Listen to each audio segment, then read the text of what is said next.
Hi. So I put you side by side. So I have with us today Matts, who works at Aker BioMarine as their leader slash CEO. And I don't know that everyone knows who you are, what you do. So I'd love it if you can kind of give the elevator pitch version of what you do at Aker BioMarine and how that kind of fits into the ocean industries and sustainability and human centered practices. Yeah. All right. No, I'm gonna try to explain what we do in as short as I can. But we are the world's leading krill company, and at the same time a biotech company. So just to kind of take it all the way back. So why is krill interesting, and why are we harvesting krill and focusing on that raw material? But the thing is that krill is the biggest biomass on the planet. So there's more on this planet than krill. Twice the size of the human biomass. It's in all the oceans, and ocean cover 70% of the planet's surface, so it's basically everywhere. And then it sits in the bottom of the food chain, and we learn through the biology at school that all important nutrients, they accumulate up through that food chain. So you can imagine, given the size of the biomass, the fact that it's everywhere, and it sits there in the bottom of the food chain, you can imagine that through millions of years of evolution, the nutrients and molecules in krill has become important for all life on the planet. So that's our kind of humble starting point, that here there is an untapped resource from the oceans. Before we started, no one had been able to commercialize it, and probably hold some molecules and some nutrients that's important for life, both in terms of having a healthy life, but maybe also curing diseases and having some important impacts in our society. So that's where we started, and that's 15 years ago. And we started with developing technology for how we can harvest this krill in a sustainable way. That was very important for us when we started. We can talk more about that later. We wanted to build the most sustainable fishery in the world. We have done that. Then we looked at how can we refine out those nutrients and molecules that potentially is important for life, building factories, both on board our vessel, but also on land that do that.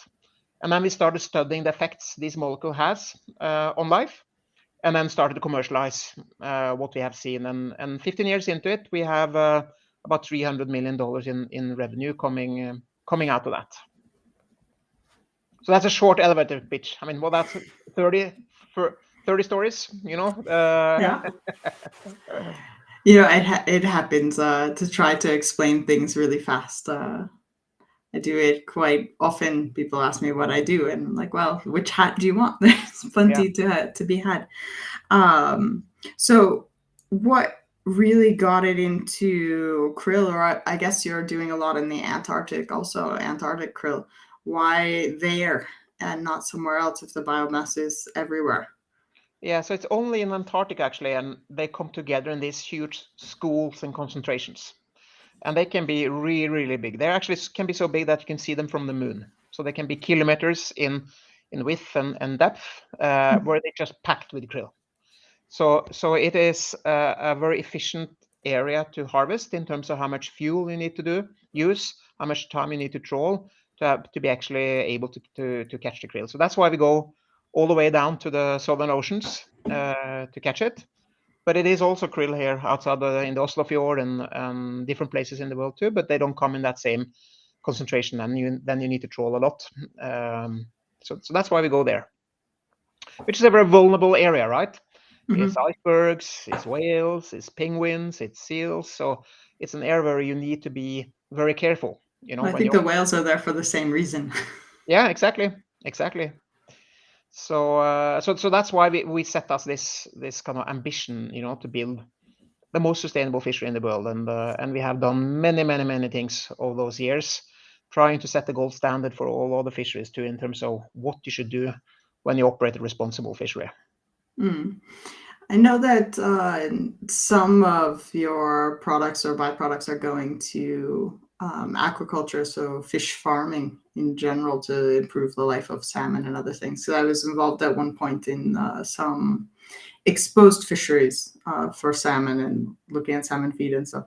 And there's some people who go a really deep dive down there, and I'm only on the surface. But what do you think that krill and krill harvesting and feeding it into aquaculture has for the human food chain over a long period of time, because right now a lot of our protein mass is either coming from land or coming from some plant mass, but not necessarily from the oceans. Yeah. No, I think if you look at a typical farm salmon today, and it will have half of the omega-3 it used to have, some 20 years ago. So it's still a very healthy food, but it's not as healthy as it was. And when it comes to omega-3, I mean, it's something that most governments now, I mean, they recommend the people to make sure you get enough omega-3, and you need to have 2 to 3, fatty fish, dinners every week. And that means that, fish fingers or, scampi or shrimp doesn't count. So it needs to be salmon, or it could be herring, or, these type of fatty fish. And that's difficult for a lot of people to actually get that into a busy schedule, and do the kids like it, and things like that. And that's a problem for health of the people, because basically the role of omega-3 is to switch off your immune system when the immune system starts a reaction in your body. So typically, if you train very hard at the gym or something happens, you get an inflammation, because that's your omega-6s in your body switches on that immune system, sends in a lot of action in that area, and then omega-3 comes afterwards when it's fixed and switches it off. But because we have so much omega-6 in our diet, and because salmon has a lot of omega-6 in its diet, they're competing for the same spots in our cells. So then it kind of pushes the omega-3s out, and you're not able to switch it off. And that inflammation can cause heart disease, because you get inflammation over time in your heart. It can cause depression, ADHD, and troubles in your brain, and the same in your limbs or in your joints, with arthritis and things like that. So it's kind of a very, very important nutrient for us, and our body can't make it. We have to eat it.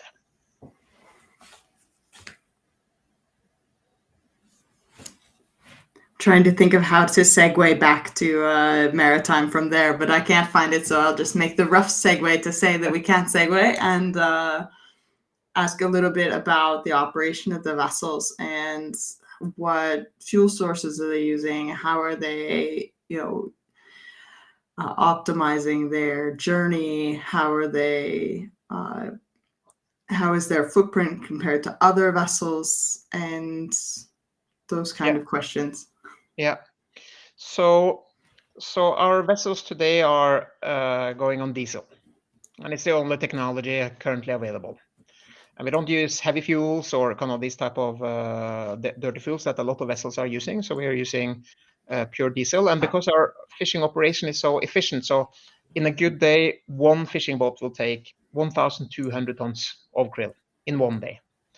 So and we troll very slow, like half a knot speed, which is good for bycatch, because fishes and other things, they can swim away, and we don't lose a lot of energy, in that process. So as a result, we have among the lowest CO2 footprint for any protein source that, for instance, goes into aquaculture.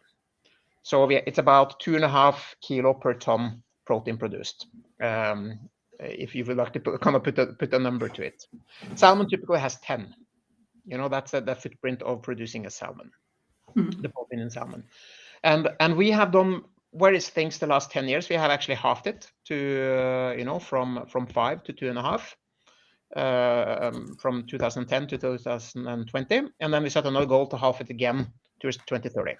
And we already done 15% from 2020 to 2022. And that's many things that you have to do, many small things. For instance, looking at how we can do heat recovery, which is something we're focusing on right now, how we can make sure that heat we produce is being reused and doesn't kind of get spilled out in the air or anything like that, so that you can preserve the energy as much as possible. We have changed all the lights to LED lights, which you can think is a small thing, but it actually adds up when you do those type of things. And then we have a very important part of our logistical operation, and that is that we have what we can almost call like a mothership that stays in Antarctica and empties the vessels, so that there's fishing boats, they don't have to go back and forth between the fishing field and land. They will stay in the fishing area all the time. So when they're full, the mothership will come next to it and just empty the product. and then continue back into fishing. Mm. And that saves a lot of CO2 in transport of the products, because the mothership is much bigger. And sometimes we go to change crew a little bit often, but from a kind of pure product, we only need to go 4 or 5 times a year to shore and empty that product. So it's a kind of sum of all those things that kind of a little bit here, a little bit here, a little bit improvement there, takes it further. And then I would say that we are very engaged in all the discussions and all the working for what is the kind of next kind of clean energy, because we have set a zero CO2 ambition for our company, and we want to be a leading force to make that happen.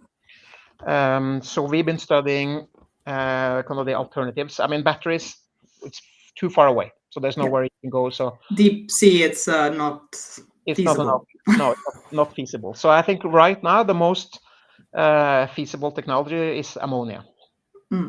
What about the biodiesel to replace MDO? Some vessels have already done that. Yeah, it's possible to use biodiesel. It's hard to source enough, but hard to source enough, and I think it's going to be even harder in the future to get it. So it's not. It can be. We're looking at that as kind of intermediate step until a technology is available, but not like a long-term solution. So, but I think both, if you look at hydrogen or ammonia or biodiesel, the challenge they have is that the cost of energy is kind of 3 times as high, or more, and it doesn't look like scale will help it that much. So that is actually the energy cost we need to get used to. And you see what's happening in the world now, right? Where we have high energy costs in Europe because of the war in Ukraine and Russia. And everything we do to try to get that down. But I think there is no way for us to go into kind of a clean kind of energy situation. You froze on my big screen, and I'm not sure why, because you didn't freeze on the small screen. So I just want to make sure that we can still hear and see you. Okay.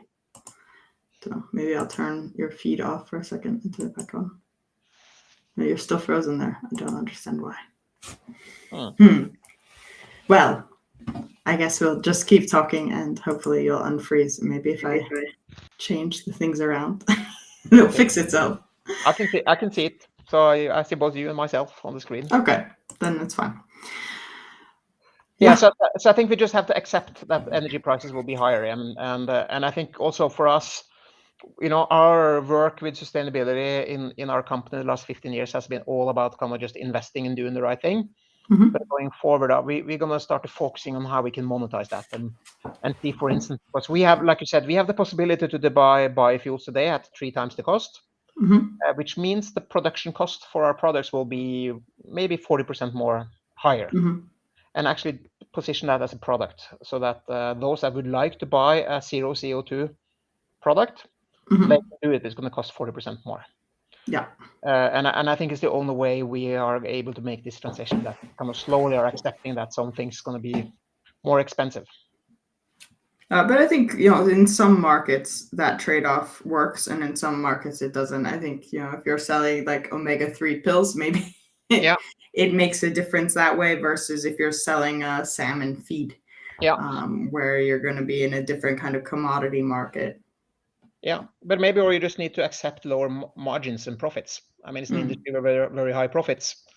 So maybe we need just to accept lower profits to be able to achieve our ESG targets. But one part of that is also being able to live with the business you're doing, and to feel good about it, not just for you and your operations and your board to show that you're doing good, but for every employee to buy into the cause that they are making a better world because of the work that they're doing, which I think some companies tend to undervalue as a retainer of great talent. Yeah. No, and I see that the toughest stakeholder that I'm meeting kind of in my business is our own employees. And I would say, I mean, we have a very clear kind of purpose of improving human and planetary health. I mean, that's what we do, and kind of all our actions are related to that. And 70% of everybody that starts to work for the company, they start to work here because of that. To have a positive impact on what they do and spend most of their time in their life on. So Mhm. no, so that's something if you're not doing it, you're gonna have trouble attracting talent. Yeah, I can see that, some people, they are leaving careers even without having another position lined up for that reason. Yeah, They want to work somewhere where they feel good about the work they're doing yeah, because they're doing work for, a third of your life. yeah, So I think that that kind of leadership aspects of looking at sustainability is also a very important one, and as much as looking at the footprint numbers and that you're reporting good numbers on ESG and that you're meeting your targets. yeah. But back to what we talked about the salmon farming, right? And getting it healthier. I mean, you have the possibility to use krill to make it more healthy and a better product for consumers. But I think most farmers today, they use our ingredients to make the operation more efficient and basically make the salmon perform and have a good life, even if you're introducing vegetable-based ingredients. Mm-hmm. That's normally not natural for the salmon. So that will allow you to kind of produce a very efficient protein, healthy protein, with a very little marine footprint. Um, and exactly the same goes for shrimp, which is an important part of our customer base as well. That they add in, let's say, 3-4% of our krill ingredient into the diet of the shrimp or the salmon, and through that they take out a big chunk of the marine ingredients and replace it with cheaper, more available, and maybe in some cases more sustainable ingredients as well. Mm-hmm. I do wonder how the footprint for that compares to like small animal farming or bird farming on shore. Because of course, to produce that feed, you're tilling the soil, and every time you till the soil, you're also emitting Yeah, CO2. Versus when you're doing aquaculture, you're actually not necessarily disturbing any yeah, stored CO2 that's actually already yeah, taken out of the atmosphere. yeah. No, it's a very good point. But when you talk about sustainability, very often don't talk about that, if you know what I mean. I mean, we are very careful about the oceans. You know that Mm-hmm. many people are against salmon farming. You shouldn't do it. For us, Mm-hmm. doing fishing, shouldn't do it. We should all make farms. Mm-hmm. And kind of be vegetarians and you sit in an airplane, you fly over Europe, you see it's just fields everywhere Yeah. of monoculture. Kind of everything is gone except that one thing that they're growing, right? Yeah, So and they're tilling it every year instead of having yeah, perennial crops. yeah, So instead of having perennial wheat where you're storing really in the soil CO2 every year, they're emitting it. And there's some really interesting video clips showing the amount of CO2 in the atmosphere in tilling season versus non-tilling season. okay, Um, and I forget where I saw it, but it was it almost looked like a heat map of the globe, and it was free CO2 in the atmosphere, and it yeah, spiked way up yeah, in the tilling season in like April before planting, yeah, uh, or maybe it was in the fall. I don't remember exactly, but I should search and try to find the video. But hmm, it was really interesting because I had never thought about that or talked about it in sustainability aspects, but it's a huge impact on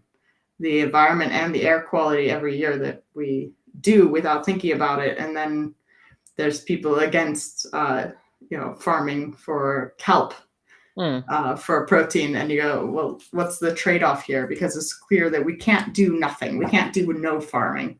We yeah, can't do no agriculture. We can't do no food production. yeah. So we have to just make the trade-offs as to where would be best for us to do it and how we might do it better.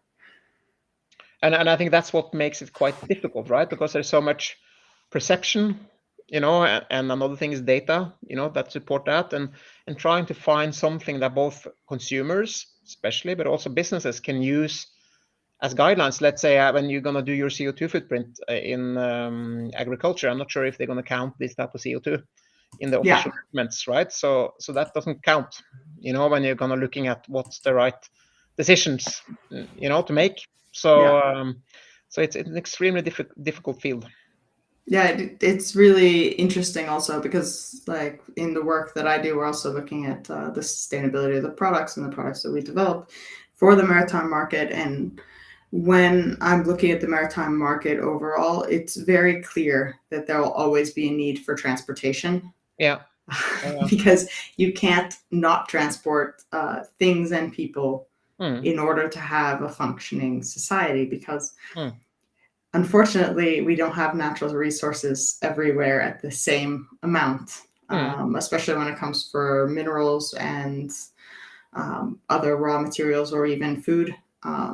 Early in my career, I did World Aid grain coming from the US and going to Africa and the Middle East to give grain away Mm. by the thousands of tons. And they'll never be able to grow it there. So No. there'll always be a need to transport things and to transport them efficiently. The only question is, how can we do it better? Mm. And then the same goes for production, like food production and the business that you're in. And the same goes for agriculture. And even more could be said for vegetable farming at sea, Mm. which is starting to catch on in some ways. But I would also like to see, biofuel production at sea. I think that that's something that could be done with kelp with low sustainability impact. Yeah. Um, Especially to have kind of the floating vegetable farms or whatever near wind farms or other places where you could do offshore bunkering. Yeah. But no one wants to play that game yet, but I Yeah. think it will happen. Yeah. But there's some really interesting things here to look at. And like I said, I don't have that much experience in the area that you're in fisheries. And fisheries are such a huge part of the world economy and have been for 1,000, 2,000, 3,000 years. And yet, when you think of maritime, most people don't think of fishing Mm. in the industrial scale. They think of it fishing in like the small coastal, maybe there's a small shrimp boat that they know, Mm. which is quite different from the reality of Yeah. fishing. Yeah. No, and I think a lot of people have a, let's say, a romantic kind of view on fishing, being these small boats with one guy or two guys, and kind of small scale operation like it used to be in the good old days. But it's not very efficient, right? It's not Mm-hmm. good way of from a CO2 perspective or from utilizing the resource and making sure you can have transparent practices. So Mm-hmm. take an example in our operation, we have an independent observer on board our vessel all the time Mm-hmm. that reports everything we do, because transparency is key, to cover any sustainable operation. So, and that you can't have in small scale fishery, these type of initiatives. Mm-hmm. We take our boats every year, invite scientists to come. It's very expensive to go to Antarctica to do studies, so we Mm-hmm. let them use our boat for free, and so they can get data and get more knowledge, so we can make more good decisions. Sometimes you need that kind of industrial players that have the muscles and the need and the willingness to actually do some of those investments to move the fishery forward. Yeah, I think like a big part of this project is about collaboration and about where the overlaps between the different sectors of the industry are. Hmm. And of course, there's overlaps in marine technology from where you are, but there's also overlaps in logistics setups and port hubs. And I can imagine quite a few others. But where do you think or see you have the most potential to gain in cooperation and collaborative development? So I would say on data sharing. So, and there is an initiative now which Aker is involved in, Mm-hmm. called the Ocean Hub, which is actually part of the World Economic Forum. And what they do is that they are building a database where they're gathering all ocean data that's available from satellites and from weather stations and every data out there in one database for scientists or for industry to be able to use that data to optimize their operation or make decisions. And we have also decided, and we are the biggest contributor to that database in the world today as a fishing company. So we share Mm-hmm. all our sonar data. So basically, we have sonars all the time, that looks into the ocean, look at the biomass. All that data is shared in that database, made available for everybody. If it's scientists that want to look at the overlap between krill penguins, they can use that data, or if it's other fishing companies that want to use that data to make decisions for how they're going to harvest. So I think by sharing all that data that's out there in different pockets, putting it all together, I think that data is the key to optimize many things we do. And I'm sure it's the same in shipping or the maritime. If you can share that type of data that everybody's sitting on, everything from how you run your engine to the routes you're taking, I mean, there's going to be an enormous savings and optimization that can be done on the basis of that. I like how you said that. I'm just writing it down.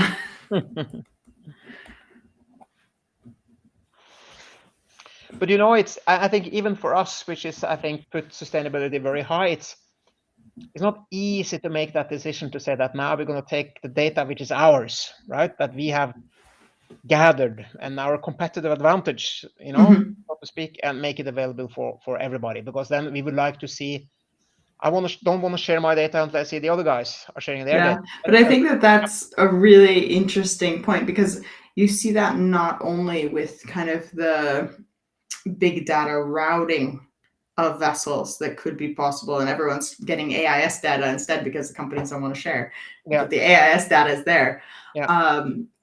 But also in control room aspects, how are the operators using control rooms is something that's blind to us, even as a manufacturer, because we can't see how people are using our systems to really improve them. We can observe one person using it for a little while, but we can't see how they're using it over a long period of time and what they're doing on post-it notes on the side that could be calculated by the system, and how to really assist them in operating safer and better. And you see that also with the bridge equipment, because you don't have that massive user data that you get if you're building a consumer app, for example. If you have a consumer app, you just trace where they're clicking, and then you have heat maps, and it's fine. Sorry. You stayed in the office too late, or you didn't move? There you go. I didn't move. No, I think I mean, you're absolutely right. And I remember also when we built our latest vessel, I mean, the supplier of the equipment, the factory equipment, they had a digital kind of initiative and wanted to kind of have live stream, into our equipment, basically, and into your heart. Yeah, exactly. And I remember we were very, very skeptical about that. But I think even before sharing, just by looking into your own data and using that, brings huge potential. And we see that on our land-based operation where we have done that, because we have a sister company of us is a company called Cognite, which is one of the leading kind of industrial software companies, and they build a platform for us where we are able to basically have a digital twin of our factory, and we can optimize all our processing parameters. And through that, we were able to take our production costs to half, through actually having that insight and that data. And one thing was kind of the software and the tools, but also was the people that at one point started to be curious about how that data can transform the way we do things.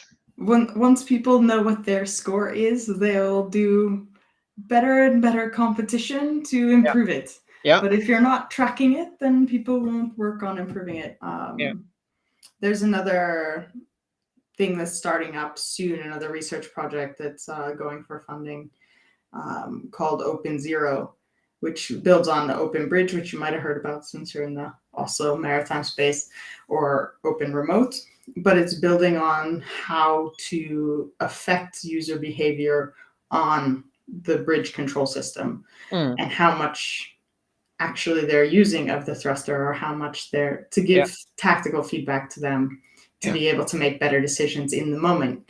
Kind of like your electric car has the green bar. Everyone wants to have the greener bar. But then there could even be a scoring, like a score for that watch or that 4-hour period or whatever. Then I can imagine it becoming very competitive, knowing how people operate on vessels, having spent some time there before. And then you can imagine we have factories on board the vessels too, right? Where if you kind of control the heat, take it down 1 degree, I mean, that 1 degree makes a big difference in terms of how much energy you use, So these kind of small things can bring a lot of savings. And I think I'm back to when we talked about CO2 in the beginning. All those small things you can do like that can actually make a big impact when you add them all up in terms of the footprint that you have. You don't have to kind of build a completely new vessel with ammonia or something completely new technology. Just by using and optimizing what you have, it's lots of improvements you can do. Yeah, but I think gamification goes a long way to optimizing it. Yeah. If we can make it fun and engaging for the people who are there, Yeah. then they're more likely to engage in the behavior that's preferable. Yeah. So I think we have to make the maritime space fun again. Yeah. Yeah. And really breed into the pride that seafarers and fishermen and everyone has in their work, and making it meaningful that they're doing a good thing for humanity by being there. And sustainability is a long way there, and important to get people to want to work in those industries, in the future. To recruit new fishermen, young fishermen, it's not that easy anymore. So I think that's also key drive to make sure that we have people that want to have those type of jobs. Is there anything else you want to share before we wrap up? No, we talked about many things, but I mean, for us, sustainability is about, as I said, improving human and planetary health. So we make product which is good for people, so the more they eat of salmon or omega-3 supplements, the healthier people will be. And then at the same time, looking at how we constantly can reduce our footprint, and taking it just one step at a time, rather than kind of looking at these kind of big moments that's going to change everything and waiting for that. I think, everybody out there has these huge ambitions for their CO2 footprint, but everybody's waiting for that new magic technology that's just going to solve it. And I don't think it's going to come that easy. So it's just hard work, many small things to get there. Yeah, I couldn't agree more. I think that there's a lot to do in the meantime while we wait for a miracle fuel. But no one wants to talk about the old stepchild of nuclear. Yeah, no. Over there in the corner, but it is a solution. Yeah, and we've been talking about it for us, right? You fuel it up once, and that's it. But the container ship Savannah, it did 40 years. Yeah. Back and forth, no refueling. Yeah. How many naval vessels do we have manned by 18-year-olds making stupid decisions that are fueled by nuclear? Yeah. No. I don't know. It's an option. And you can even, like ammonia that we're looking into, right? It's not to have ammonia in the sea. I mean, it's not straightforward either. Not so safe. No. And hydrogen's worse. Yeah. So there's because if you have a major incident with that much hydrogen or a major incident with that much ammonia near a population, it might as well be nuclear. Yeah, exactly. Yes, but thank you for taking the time. And if you have anyone you think I should talk to in the course of this project, because we've still got another 82 days to go. Okay. And I'm kind of looking at trying to get all of the different facets of the industry that I'm not as familiar with, and try to redesign how we might work better together later on. But we'll see. It's an experiment, so you never know. Okay, very good. But thanks. Thank you.